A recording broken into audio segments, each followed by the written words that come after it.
एक ऐसा नबी जिसने अल्लाह से दुआ करके 3 साल 6 माह तक बारिश रोक दी। ये उस वक्त की बात है जब बनी इसराइल शाम के इलाके बालबक में रहते थे। उनका बादशाह अखाब था और उसकी बीवी इजाबील बाल की सबसे बड़ी पुजारी थी। बाल एक पत्थर का बुत था जिसे लोग बारिश और फसल का देवता समझते थे।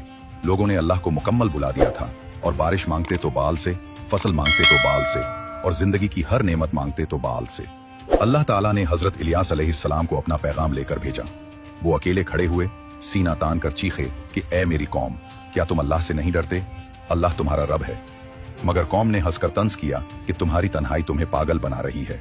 हजरत इलियास अलैहिस्सलाम ने अल्लाह रब्बुल इज्जत से बारिश रोक देने की दुआ की ताकि नाफरमान कौम इबरत पकड़ ले और लोग समझें कि बाल बारिश नहीं ला सकता, अल्लाह ही सब कुछ देता है। हजरत इलियास अलैहिस्सलाम कोहे करमल पर चढ़े और दुआ मांगी कि ए अल्लाह, उनकी आंखें खोल दे, बारिश रोक दे ताकि वो जान लें कि तू ही बारिश देने वाला है। अचानक आसमान खामोश हो गया, बादल गायब हो गए, सूरज जलाने लगा। 3 साल 6 माह गुजर गए मगर एक कतरा भी न बरसा। जमीन फट गई, नहरें खुश्क हो गईं, कुएं खाली हो गए, फसलें मर गईं, जानवर मर गए, बच्चे भूख से तड़पने लगे, माएं रोती रहीं मगर दूध न दे सकीं।